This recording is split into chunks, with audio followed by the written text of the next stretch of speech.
Hello everyone, আমরা সান্দ্রতা ও পৃষ্ঠটান তার problem set 2 করছিলাম, রাইট? এবং 8 নম্বর কোয়েশ্চেন পর্যন্ত সলভ করে ফেলেছি। আজকে আমরা নেক্সট কোয়েশ্চেন থেকে স্টার্ট করব। ওকে, সো 9 নম্বর কোয়েশ্চেনটা। সো 9 নম্বর কোয়েশ্চেনটা কী বলছে দেখো, বলছে দুটি ছোট্ট পারদ বিন্দু, মানে দুটো মার্কারি ড্রপ রয়েছে, রাইট? তাদের প্রত্যেকের ব্যাসার্ধ বলে দিয়েছে ক্যাপিটাল আর, তারা মিলিত হয়ে বড় একটি বিন্দুতে পরিণত হয়। ওকে, বলছে পরিবর্তনের আগে ও পরে তাদের পৃষ্ঠ শক্তির অনুপাত নির্ণয় করো। তাহলে দেখো দুটো পারদ রয়েছে, একটা পারদ একটা পারদ, তারা মিলিত হয়ে কি বড় একটা পারদ উৎপন্ন করলো। ওকে, তাহলে এই যে প্রথম ইনিশিয়াল অবস্থায় তাদের পৃষ্ঠ শক্তি এবং যে ফাইনাল অবস্থায় তাদের পৃষ্ঠ শক্তি, তাদের রেশিও করতে হবে, সেটা আমাদেরকে বের করতে হবে। ওকে, এবং যে পারদের পৃষ্ঠটান সেটা কিন্তু তোমাকে বলে দিয়েছি ক্যাপিটাল টি। তাহলে দেখো কোশ্চেনটা যদি তুমি বুঝতে পারো তাহলে কিন্তু প্রবলেমটা ইজিলি করতে পারবে। মানে তোমাকে বেসিক্যালি দুটো পারদ দিয়েছে, এই একটা পারদ, এই একটা পারদ। ওকে, এবং এর রেডিয়াসও ক্যাপিটাল আর, এর রেডিয়াসও ক্যাপিটাল আর। এবং কি হয়েছে দেখো, এরা দুজনা যুক্ত হয়ে বড় একটা পারদ উৎপন্ন করেছে, রাইট? এটা হলো, এবং এর যে রেডিয়াসটা সেটা আমি সাপোজ ধরলাম স্মল আর। তাহলে এই যে দুজনের যে রেডিয়াস, এদের মধ্যে রিলেশন কি সেটা তুমি কি বের করতে পারবে? অবশ্যই তোমরা জানো। দেখো বেসিক্যালি এর একটা নির্দিষ্ট ভলিউম রয়েছে প্লাস এর একটা ভলিউম রয়েছে, তাহলে এই দিয়ে দুজনার যে ভলিউম সেটা যোগ করেই কিন্তু এর ভলিউমটা উৎপন্ন হচ্ছে, তাই নয় কি? তার মানে কি এদের যে ভলিউম সেটা ইকুয়াল টু বেসিক্যালি কি এর ভলিউম। তাহলে তুমি এখানে বলতেই পারো যে এই দুজনের ভলিউম কত হবে, দেখো 2 জনা তাই 2 দিয়ে গুণ করলাম, 3 জন হলে 3 দিয়ে গুণ করতাম, 100 জন হলে 100 দিয়ে গুণ করতাম, রাইট? আচ্ছা, তাহলে ভলিউম মানে কি বেসিক্যালি, যেহেতু এটা গোলক বা স্ফেয়ার, তার ক্ষেত্রে ভলিউমের কি হয় 4/3 pi R cube equal two, এটা একটা স্ফেয়ার, তাহলে এর যে ভলিউম হবে সেটা কত হবে দেখো 4/3 পাই ক্যাপিটাল আর কিউব। ওকে, তাহলে এখান থেকে তুমি বলতেই পারো দেখো 4/3 পাই কেটে যাচ্ছে, সুতরাং এখানে 2 আর কিউব ইকুয়াল টু, সরি এটা ক্যাপিটাল আর কিউব হবে এটা, আর এইটা স্মল আর কিউব, রাইট? তাহলে সুতরাং তুমি এখানে বলবে যে 2 capital R cube equal to small R cube. Okay, সুতরাং small R that is equal to 2 to the power 1/3 into capital R, এটা তুমি বলতেই পারো। তাহলে এটা হচ্ছে তোমার রেডিয়াসের মধ্যে রিলেশন। ক্লিয়ার হয়েছে? এটাকে তুমি 1 নম্বর নাম দিয়ে রাখলে। এবার দেখো সারফেস এনার্জি, তার রিলেশন তুমি জানো বেসিক্যালি। সো উই নো, আমরা কি জানি যে সারফেস এনার্জি সাপোজ ই দিয়ে রিপ্রেজেন্ট করছি, that is equal to surface tension into area. এইটা তোমার সূত্র, তাই নয় কি? বেসিক্যালি সারফেস টেনশনের যে ডেফিনেশন সেখান থেকে তুমি বলতে পারো সারফেস টেনশন মানে কি basically work done divided by area, তাই তো? অ্যানাদার ডেফিনেশন এটা বেসিক্যালি। তাহলে সেখান থেকে তুমি বলতে পারো যে সারফেস টেনশন নয়, surface energy E that is equal to surface tension into area. Okay, এবার দেখো তোমার কিন্তু দুটো কেস, একটা ইনিশিয়াল একটা ফাইনাল। এটাকে তুমি বলছো ইনিশিয়াল, এটা তোমার ইনিশিয়াল স্টেট, এটা তোমার ফাইনাল স্টেট, রাইট? তাহলে ইনিশিয়াল স্টেটে যে সারফেস এনার্জি সেটা কতখানি দেখো, সুতরাং সেটাকে তুমি বলছো সাপোজ ইআই ইনিশিয়াল স্টেটে। তাহলে দেখো দুটো কিন্তু এরকম গোলক রয়েছে, রাইট? দুটো পারদের বিন্দু রয়েছে, তাহলে এই পারদের বিন্দুর জন্য তুমি একটা এনার্জি পাবে, এই পারদের বিন্দুর জন্য তুমি একটা এনার্জি পাবে, মানে বেসিক্যালি দুটো এনার্জি তুমি পাবে। মানে তুমি এরকম বলতে পারো যে টি ইন্টু এরিয়া প্লাস টি ইন্টু এরিয়া, কারণ দুটো গোলক মানে দুটো পারদ বিন্দু, তাই দুটো পারদ বিন্দুর জন্য তুমি দুটো এনার্জি পাচ্ছ। ক্লিয়ার হয়েছে? তাহলে এটাকে তুমি লিখতে পারো 2 ইন্টু টি ইন্টু এ।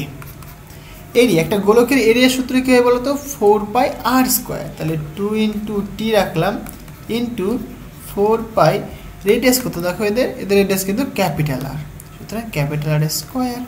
তাহলে এটা পাচ্ছ তুমি কি বেসিক্যালি ইনিশিয়ালি যে সারফেস এনার্জি সেইটা হচ্ছে তোমার এইটা, এটাকে তুমি 2 নম্বর নাম দিলে। ক্লিয়ার হয়েছে?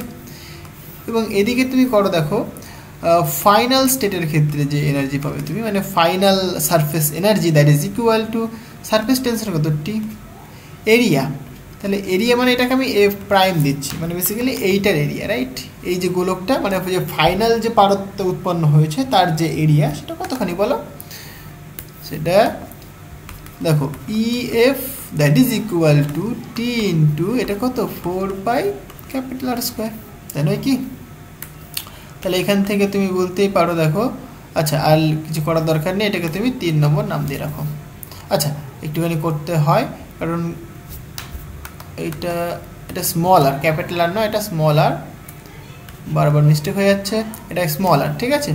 তাহলে এখান থেকে তুমি দেখো স্মল আর এর ভ্যালুটা কিন্তু তুমি এখানে পুট করতে পারো, রাইট। সুতরাং টি ইন্টু 4 পাই স্মল আর মানে কত দেখো, বেসিক্যালি 2^1/3, সুতরাং 2^1/3 ইন্টু ক্যাপিটাল আর, রাইট, এর হোল স্কোয়ার। তাহলে এইটাকে তুমি 3 নম্বর নাম দাও।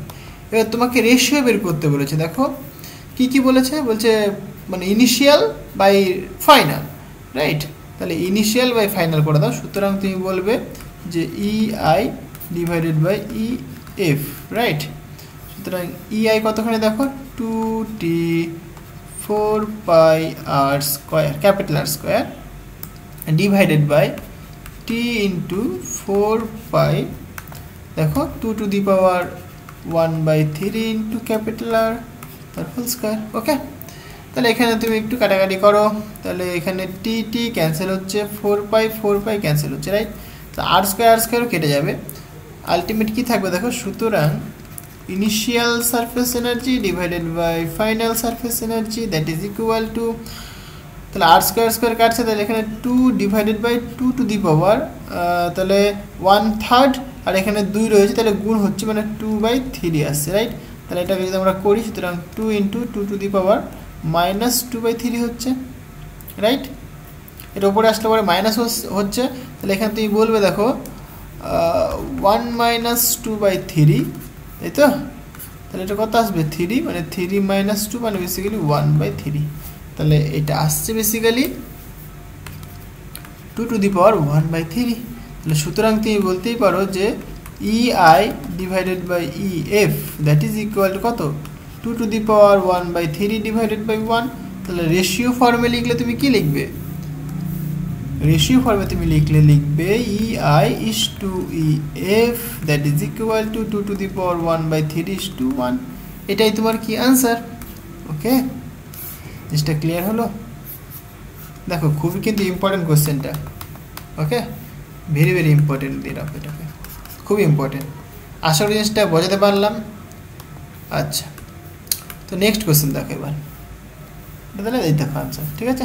আচ্ছা নেক্সট কোশ্চেন দেখো কি বলছে, একটি সাবান জলের স্বরের আকৃতি, এটা সাবান জল, হ্যাঁ, তার স্বরের আকৃতি বলছে 10 সেন্টিমিটার বাই 6 সেন্টিমিটার, মানে বেসিক্যালি এটা এরিয়াটা বলে দিয়েছে 10/6। ক্লিয়ার হয়েছে, মানে একটা রেক্ট্যাঙ্গুলার শেপের এরিয়া। বলছে এটিকে বৃদ্ধি করে 10/11 সেন্টিমিটার, মানে বেসিক্যালি বর্গ সেন্টিমিটার হবে, মানে সেন্টিমিটার স্কোয়ার হবে, যেহেতু এরিয়া আসছে, করতে কত কার্য, মানে কার্য বলে দিয়েছে এখানে, মানে করতে বলছে কৃতকার্য হলো এত জুল।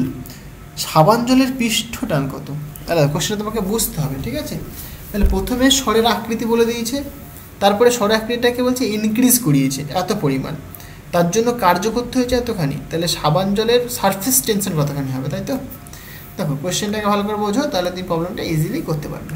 তাহলে কোশ্চেন নাম্বার 10, তাহলে ইনিশিয়ালি এরকম ছিল, ইনিশিয়ালি যে স্বরের জলটা সেটা কত কেমন ছিল, এরকম ছিল।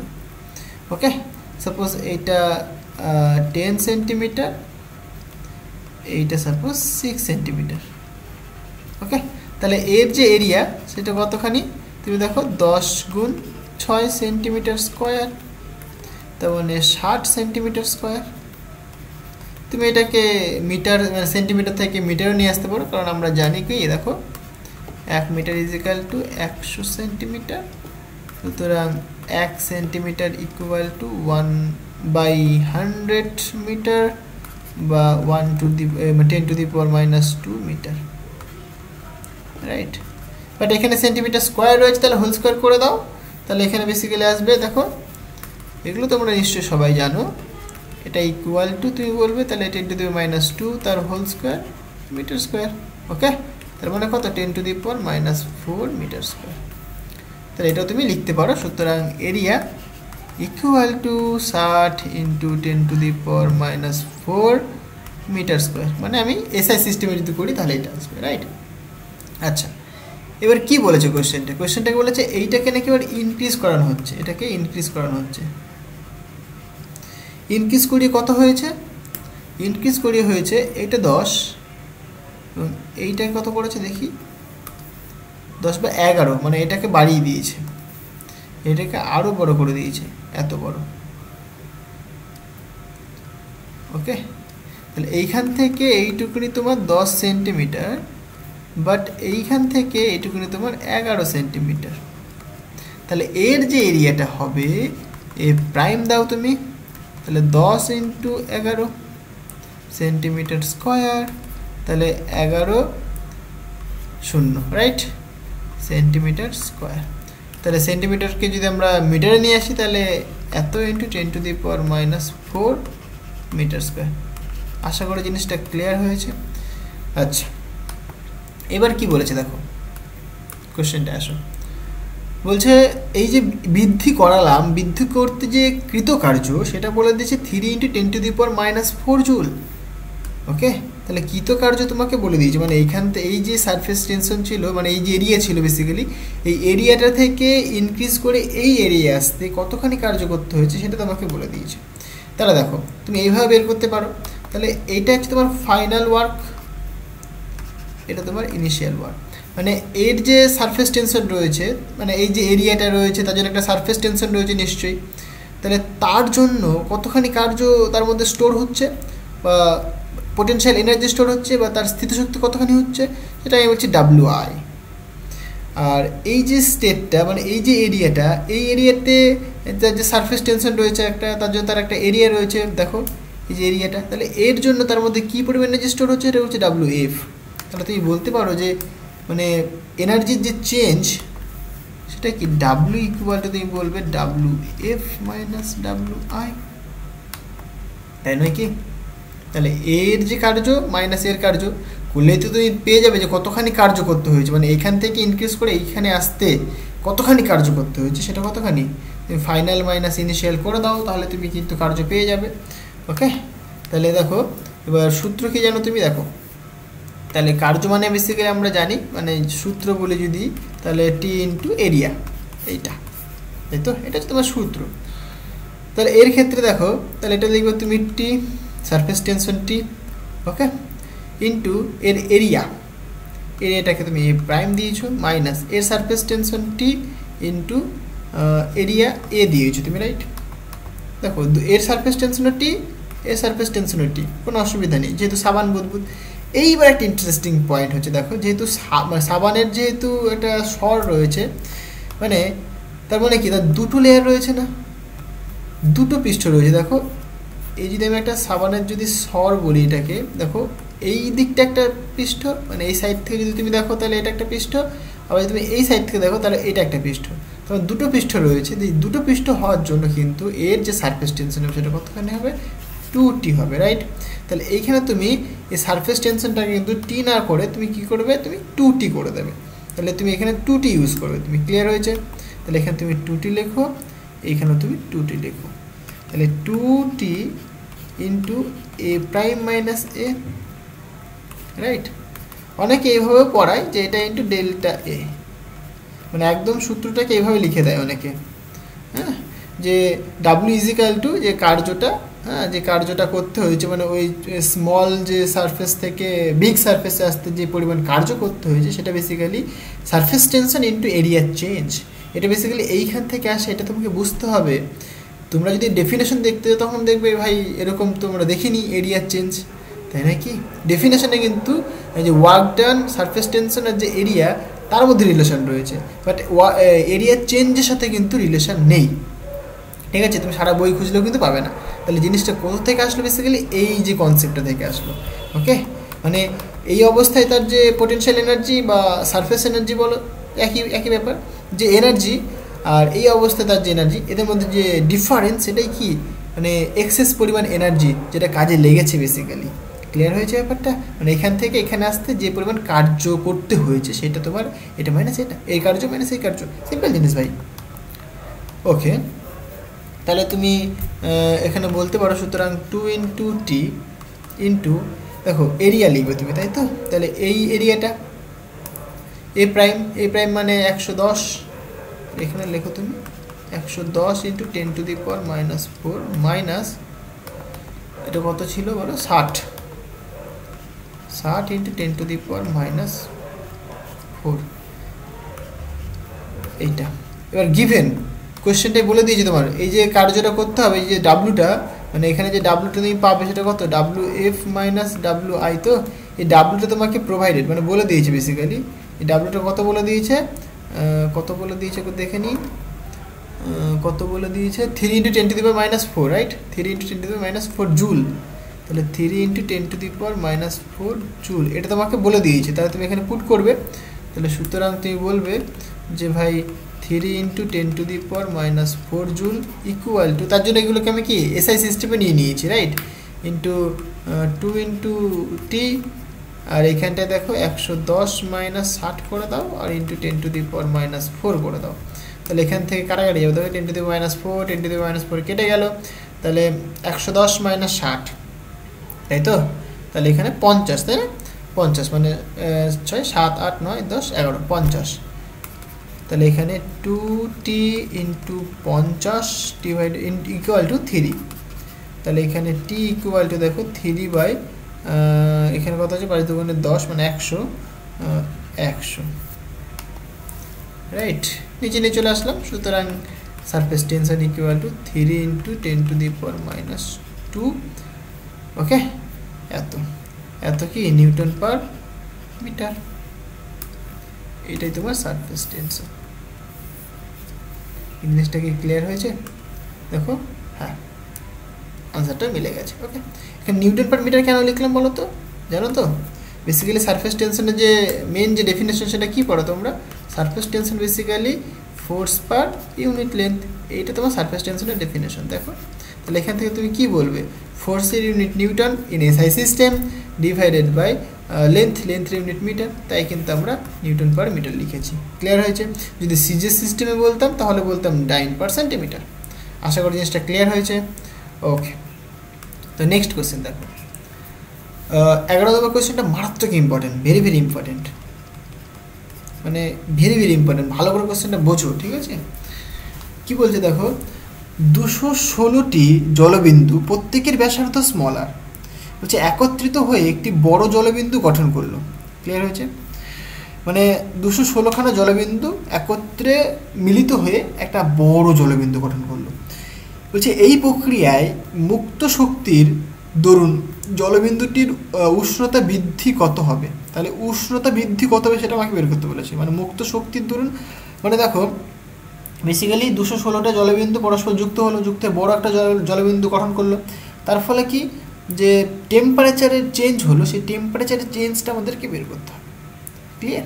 এখানে বলে দিয়েছে এস হচ্ছে তোমার আপেক্ষিক তাপ, যে হচ্ছে তোমার তাপের যান্ত্রিক তুল্যাঙ্ক, ওকে, আর টি হচ্ছে তোমার স্পিড টু টার্ন মানে সারফেস টেনশন, রো হচ্ছে তোমার জলের ঘনত্ব, এগুলো বলে দিয়েছে। দেখো কোশ্চেনটা ভালো করে বোঝো, তাহলে তুমি কিন্তু প্রবলেমটা করতে পারবে। সো কোশ্চেন নাম্বার 11, তাহলে কি বলছে এখানে 216খানা ছোট ছোট জলবিন্দু রয়েছে। কতখানা? 216খানা। এটা গিয়ে তৈরি করলো একটা বড় জলবিন্দু, একটা বড় জলবিন্দু তৈরি করলো। ক্লিয়ার হয়েছে? দেখো এই প্রত্যেকটা যে রেডিয়াস সেটাকে আমি ধরলাম স্মলার, আর এই বড়টা যে তৈরি হলো তার যে রেডিয়াস সেটা ধরলাম সাপোজ ক্যাপিটাল আর। তাহলে এদের মধ্যে একটা রিলেশন আছে, তাই না? সেটা আমরা জানি। এটা কত দেখো, 216খানা জলবিন্দু, তার ভলিউম কত দেখো 4/3 পাই আর কিউব। এই এতগুলোর যে ভলিউম হবে সেটাই তো ভাই এই পুরোটার ভলিউম হবে, তাহলে সেটা কত বলো 4/3 pi capital R cube. Simple জিনিস। ওকে, তাহলে এখানে 4/3 পাই ক্যান্সেল হলো, এখান থেকে তুমি বলবে capital R cube that is equal to 216 into small R cube, তাই নয় কি? তাহলে এখান থেকে তুমি বলবে ভাই R equal to 216 to the power 1/3 into R cube, তাই তো? তাহলে এটা 216 মানে 6কে যদি তুমি 3 বার গুণ করো 6 × 36, আর 36কে যদি তুমি 6 দিয়ে গুণ করো তুমি 216 পাবে তুমি, তারপরে বেসিক্যালি এটা 6 আনসার আসবে, রাইট? মানে এটা করলে পরে 6 হবে, মানে 6 ইন্টু স্মল আর কিউব। জিনিসটা ক্লিয়ার হয়েছে? তাহলে এইটা হচ্ছে তোমার কি দুটো যে ইসে তাদের মধ্যে রেডিয়াস, তাই তো, রেডিয়াসের মধ্যে রিলেশন, বেসিক্যালি এই একটা রেডিয়াস, এই একটা রেডিয়াসের মধ্যে রিলেশন। ক্লিয়ার হয়েছে? ওকে, মানে দুটো জলবিন্দুর রেডিয়াস, তাদের মধ্যে রিলেশন। আচ্ছা, এবার দেখো বলছে মুক্ত শক্তির দরুন জলবিন্দুটির উষ্ণতা বৃদ্ধি করতে হবে, মানে সরি, উষ্ণতা বৃদ্ধি কত হবে, রাইট? তাহলে টেম্পারেচারের চেঞ্জ কত হবে সেটা আমাকে বের করতে হবে। দেখো, তাহলে আগে একটা বেসিক কনসেপ্ট তোমাকে বলি, যেহেতু টেম্পারেচার কথা বলেছে তাহলে একটা তুমি জিনিস জানো, ওয়ার্ক ডান। আচ্ছা, ওয়ার্ক ডানের গল্পটা আগে বলি। এরকমভাবে তোমরা বলতে পারো বেসিক্যালি ডাব্লিউ ইজিক্যাল এখান থেকে কতখানি কার্য করতে হবে সেটা তুমি জানো। এইখান থেকে এইখানে আসলাম, তাহলে কতখানি কার্য করতে হবে বলো, সেটাকে বের করে নিই। তাহলে basically final work done minus initial work done, right? তাহলে ফাইনাল ওয়ার্ক ডান মানে এর সারফেস টেনশন যদি ক্যাপিটাল টি হয় তাহলে টি ইন্টু এর এরিয়া, এ প্রাইম বললাম, এর সারফেস টেনশন টি ধরলাম, এর এরিয়া এ ধরলাম, রাইট? বা তুমি ফাইনাল আর ইনিশিয়াল বলে রিপ্রেজেন্ট করো, তাহলে আরও সুবিধা হবে। আশা করি জিনিসটা ক্লিয়ার হচ্ছে। তাহলে টি ইন্টু তাহলে A F minus A I মানে এরিয়ার চেঞ্জ, রাইট? যেটা অনেকেই পড়িয়ে থাকে এইভাবে, মানে একদম শর্টকাট মেথডে যারা পড়ায় তারা এরকমভাবে পড়ায়। সো ইন্টু মানে জাস্ট এই ফর্মুলাটা লিখে দিয়ে প্রবলেম করা শুরু করে দেয়। বাট কী করে আসে প্রবলেমটা, মানে এই যে ফর্মটা সেটা কি এইখান থেকে আসছে। ওকে, দেখো এরিয়ার চেঞ্জ তুমি বের করবে বেসিক্যালি, তো সুতরাং এর এরিয়া কথাখানে দেখো, এরিয়া মানে তুমি বলবে 4πr², রাইট, মাইনাস এর এরিয়া।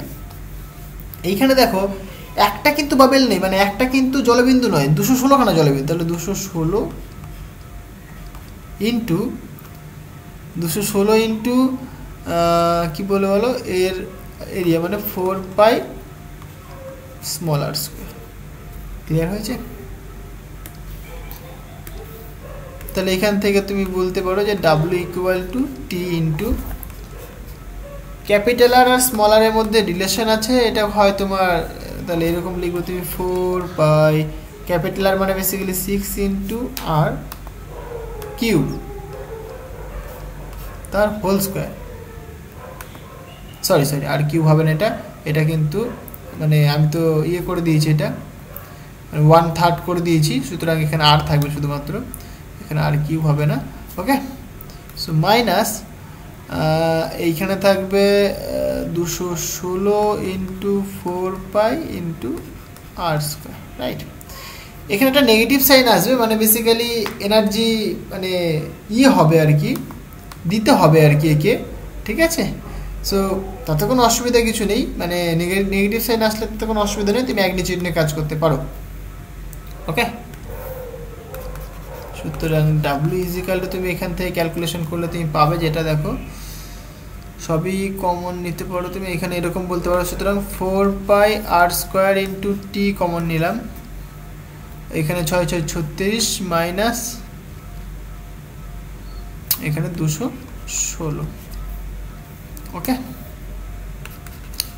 সুতরাং ডাব্লিউ ইকুয়াল টু তুমি বলবে কত, তাহলে এটা ক্যালকুলেশন করো তুমি, তাহলে 4πr² ইন্টু টি ইন্টু তাহলে 216 এখানে 36, তাহলে 0 হচ্ছে 3 3 4 5 6 7 8 9 10 11, 8 হলে, রাইট? আর থেকে 1 মানে 180, তাই তো? 180, হ্যাঁ ঠিক আছে, 180 হবে। এটা মাইনাস সাইন থাকবে একটা, তাহলে একটা মড নিয়ে নিচ্ছি আমরা। ওকে, এইটা হচ্ছে তোমার কি ওয়ার্ক ডান। মাইনাস সাইনটা কেন আসছে বুঝতে পারছো কি? মানে বেসিক্যালি দেখো এইখানে তো অনেকগুলো ছোট ছোট ছোট ছোট ছোট জলবিন্দু ছিল, সেগুলোকে অ্যাড করেছো তুমি, অ্যাড করে তোমার এই যে বড়টা উৎপন্ন হয়েছে, রাইট? তাহলে এদের যে এনার্জি আর এর যে এনার্জি, মানে এর জন্য যে এনার্জিটা সেটা কতখানি, আর এর জন্য যে এনার্জিটা সেটা কতখানি, রাইট? মানে এর জন্য যে এনার্জিটা উৎপন্ন হয় সেটা কম উৎপন্ন হয়, আর এর জন্য যে এনার্জিটা সেটা বেশি উৎপন্ন হয়। মানে বেসিক্যালি এখান থেকে এখানে আসতে কম এনার্জি উৎপন্ন হয়, মানে যে রেস্ট অফ এনার্জিটা কি বাইরে চলে যাচ্ছে, তার মানে তাই নয় কি, সেটা বেরিয়ে যাচ্ছে, সেটা রেস্ট অফ এনার্জি সেটা কি হিট আকারে বেরিয়ে যাচ্ছে, সেই হিটটাই আমরা বেসিক্যালি এখানে ক্যালকুলেট করব। ওকে, তাহলে দেখো এই যে ওয়ার্ক ডানটা হলো, এটা তুমি তুমি কোনো ইউনিট এখানে বলার দরকার নেই, ঠিক আছে, অসুবিধা কিছু নেই। আচ্ছা, তাহলে এইবার যে ওয়ার্ক ডান আর হিটের মধ্যে রিলেশন কি, এটা আমরা জানি জুলের সূত্র থেকে, তাই না? জুলের সূত্র কি বলে যে W is equal to J into H.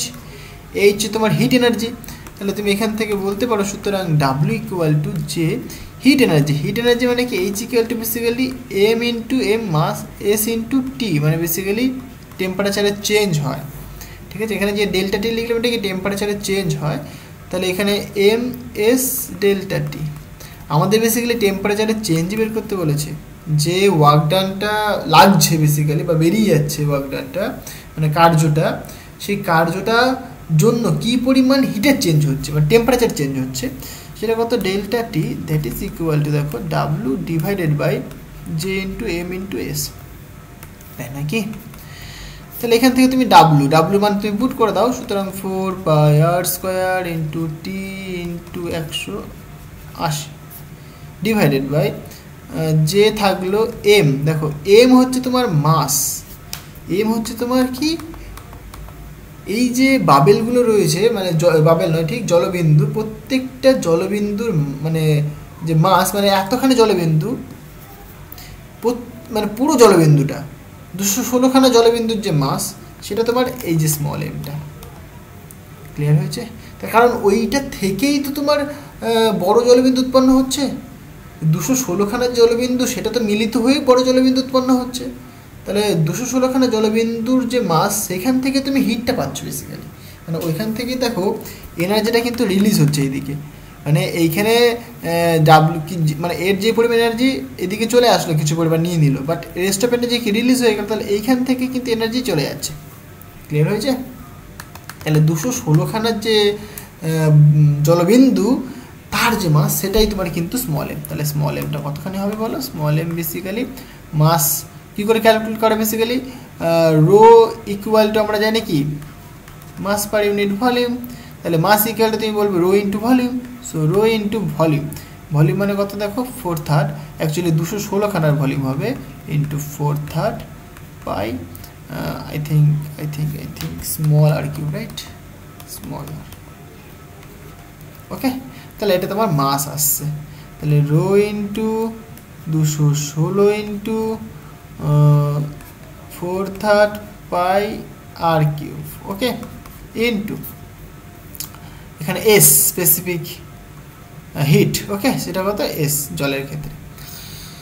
তাহলে এখানে দেখো তুমি ক্যালকুলেশন করো, তাহলে 4 পাই ক্যান্সেল হলো, আর স্কোয়ার এখানে একটা আর থাকছে পড়ে, তাই তো?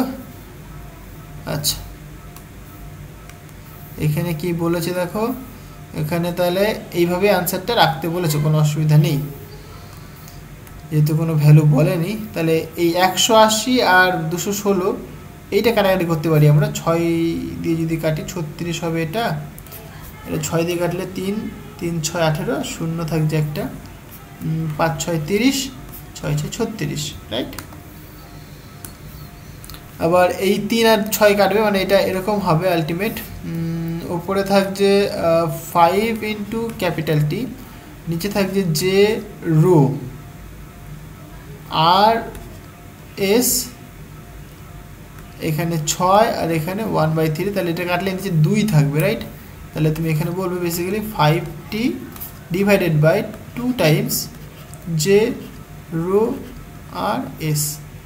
এটা তোমার কি হিটের মানে সরি হিট নয় টেম্পারেচারে চেঞ্জ হবে, এত পরিমাণ টেম্পারেচার কি বৃদ্ধি পাবে। ক্লিয়ার হয়েছে? মানে এই স্টেট থেকে যদি তুমি এই স্টেটে আসো তাহলে এই পরিমাণ টেম্পারেচার কিন্তু ইনক্রিজ করবে। আশা করি জিনিসটাকে বোঝাতে পারলাম, জিনিসটা ক্লিয়ার হয়েছে? দেখো এটাই তোমার কিন্তু আনসার।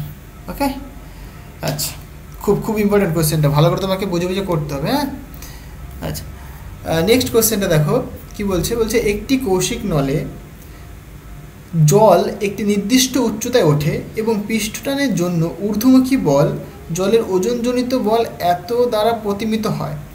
জলের পৃষ্ঠটান এত হলে কৌশিক নলের অভ্যন্তরীণ পরিসীমা কত হবে?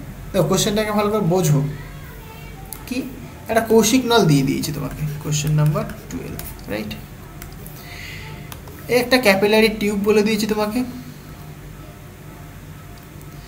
একটুখানি বড় করে আঁকি, এটা ক্যাপিলারি টিউব। এইখানটায় দেখো জল উঠে আছে কিছুটা, ঠিক আছে, ক্যাপিলারি টিউব জল উঠে আছে, এখানে জল রয়েছে এগুলো। ওকে, ব্যাপারটা হচ্ছে দেখো তোমাকে বের করতে বলেছে কি সেটা আগে বোঝো। এই যে সার্কামফারেন্স বা পরিধি বা পরিসীমা, এইটা তোমাকে বের করতে হবে। মানে এই বেসিক্যালি টিউবটার যে পরিধি বা পরিসীমা বা সার্কামট্যান্স, সেটা তোমাকে কিন্তু বের করতে হবে, ঠিক আছে। সো এই সার্কামফারেন্স, সরি, এই সার্কামফারেন্সটা তোমাকে কিন্তু বের করতে হবে। তাহলে পরে এখানে আর কি কি প্রোভাইডেড দেখো, উপরে ওঠে, ঠিক আছে। পিস্টনের জন্য ঊর্ধ্বমুখী বলজনিত বল জলের ওজনজনিত বল এত নিউটন দ্বারা প্রতিমিত হয়। তাহলে পিস্টনের জন্য ঊর্ধ্বমুখী বল জলের ওজনজনিত বল এত দ্বারা প্রতিমিত হয়, রাইট। এবং জলের পৃষ্ঠটা তোমাকে বলে দিয়েছে। দেখো তাহলে এইটার পিস্টনের জন্য ঊর্ধ্বমুখী একটা কিন্তু ফোর্স কাজ করছে, এরকম একটা ফোর্স কাজ করছে এফ। দেখো এইখানে যেহেতু কোনো মানে অ্যাঙ্গেল এখানে বলেনি, এখানটায় তুমি 0 ডিগ্রি অ্যাঙ্গেল ধরে নিতে পারো। মানে জুর্নের সূত্রে আমরা কী জানি, H equal to 2t cos theta by rho R G, তাই তো, এটা আমরা জানি। বাট এইখানটায় যেহেতু কোনো অ্যাঙ্গেল বলেনি, তাহলে তুমি এই থিটাটাকে তুমি 0 ডিগ্রি ধরে নাও, কোনো অসুবিধা কিছু নেই, ভালো করে বোঝো। তাহলে নিচের দিকে কিন্তু ওজন কাজ করছে, নিচের দিকে ওজন কাজ করছে, তাহলে ওপরের দিকে সারফেস টেনশন কাজ করছে, মানে ফোর্স কাজ করছে। দেখো একটা বিন্দুতে কিন্তু ফোর্সটা কাজ করছে না, প্রতিটা বিন্দুতে কিন্তু ফোর্স কাজ করছে, এরকম প্রত্যেকটা বিন্দুতে কিন্তু ফোর্সটা কাজ করছে, রাইট। তাহলে এই পুরোটার যে লেন্থ, যদি সারফেস টেনশন যদি টি হয়, সারফেস টেনশনের ডেফিনেশন কি বলে, ফোর্স পার ইউনিট লেন্থ বলে। তাহলে লেন্থ ইকুয়াল তুমি কি বলবে, force into surface tension, right. তাহলে এই ফোর্সটা আর এই যে সারফেস টেনশনটা তাদের মাল্টিপ্লাই করে দাও, তাহলে তোমার লেন্থ চলে আসবে। এই লেন্থটা কিন্তু পুরো এই পুরোটা লেন্থ দেবে, এটা কিন্তু মাথায় রাখবে তুমি, এটা পুরোটা লেন্থ দেবে। তাই নয় কি, মানে কি, দেখো টিউবটা তো প্রত্যেকটা বিন্দুকে তো ঘিরে রেখেছে। মানে জল যদি ধরো কি টিউবের মধ্যে যদি থাকে, মানে টিউবের ভেতরে তো জল রয়েছে, তাহলে জলের প্রত্যেকটা বিন্দু এই টিউবের সারফেসে কিন্তু টাচ করে আছে, তাহলে তার জন্য কিন্তু ঊর্ধ্বমুখী একটা বল কাজ করছে। ক্লিয়ার হয়েছে? মানে সারফেস টেনশনের জন্য একটা ঊর্ধ্বমুখী একটা বল কাজ করছে, আর নিজের ওজনটাও নিচের দিকে কাজ করছে, তারা পরস্পরকে প্রতিমিত করছে। তাহলে এই যে ফোর্সটা সেটা কত বলে দিয়েছে, এর যে সারফেস টেনশন সেটা তোমাকে বলে দিয়েছে। তাহলে এখান থেকে তুমি বলতেই পারো যে ফোর্স ইন্টু সারফেস টেনশন করে দাও, তাহলে তোমার হয়ে যাবে। তাহলে ফোর্স তোমার বলে দিয়েছে কত, 7.5 ইন্টু 10⁻⁴। তাহলে 7.5 ইন্টু 10⁻⁴ ইন্টু সারফেস টেনশন কতখানি দেখো, 6 ইন্টু 10⁻²। সুতরাং 6 ইন্টু 10⁻² এত মিটার, যেহেতু সবগুলোই এসআই সিস্টেমে বলে দিয়েছে, সুতরাং মিটারে আসবে। এটা পাচ্ছ তুমি। ওকে, এল মানে বেসিক্যালি তুমি বলতে পারো 2πr, এটা যদি রেডিয়াস যদি আর হয় তাহলে তুমি বলবে এটা। তাহলে এটা ক্যালকুলেট করলে যে আনসারটা আসছে অ্যাপ্রক্সিমেট, সেটা কতখানি, 1.25 ইন্টু 10⁻²। So 1.25 into 10⁻² metre. ধরো এটা বেসিক্যালি তোমাকে মানে পরিধি বা পরিসীমাটা বের করতে বলেছে, এটা তোমার পরিসীমাটা, কোনো অসুবিধা নেই। কিন্তু তোমাকে এরকম বলতে পারতো যে এর ব্যাস বের করো বা এর রেডিয়াস বের করো, মানে কি এই ক্যাপিলারি টিউব যেটা রয়েছে তার রেডিয়াস বা তার যে ডায়ামিটার সেটা কত হবে। তাহলে দেখো 2πr তুমি পেয়ে গেছো, তাহলে এখান থেকে তুমি আর বের করতে পারো। সেটাকে তুমি কি করবে, এই যে এলটাকে তুমি 2π দিয়ে ভাগ করে দেবে। যদি তোমাকে ডায়ামিটার বের করতে বলতো তাহলে কি 2 ইন্টু আর হতো, মানে বেসিক্যালি 2 ইন্টু আর মানে L/2π, মানে বেসিক্যালি পাই দিয়ে ভাগ করলেই কিন্তু তোমার আনসার হয়ে যেত। ওকে, তাহলে এই জিনিসগুলো তোমাকে বুঝে বুঝে করতে হবে, তাহলে তুমি প্রবলেমগুলো ইজিলি সলভ করতে পারবে। ঠিক আছে, তো ভিডিওটা যদি ভালো লাগে তোমার বন্ধুদের সাথে শেয়ার করো, হ্যাঁ, অনেক বেশি করে শেয়ার করো। আর যদি ভালো লাগে অবশ্যই একটা লাইক করে দিও। ওকে, সো আজকে এই পর্যন্তই থাক, দেখা হবে নেক্সট ভিডিওতে। So thank you.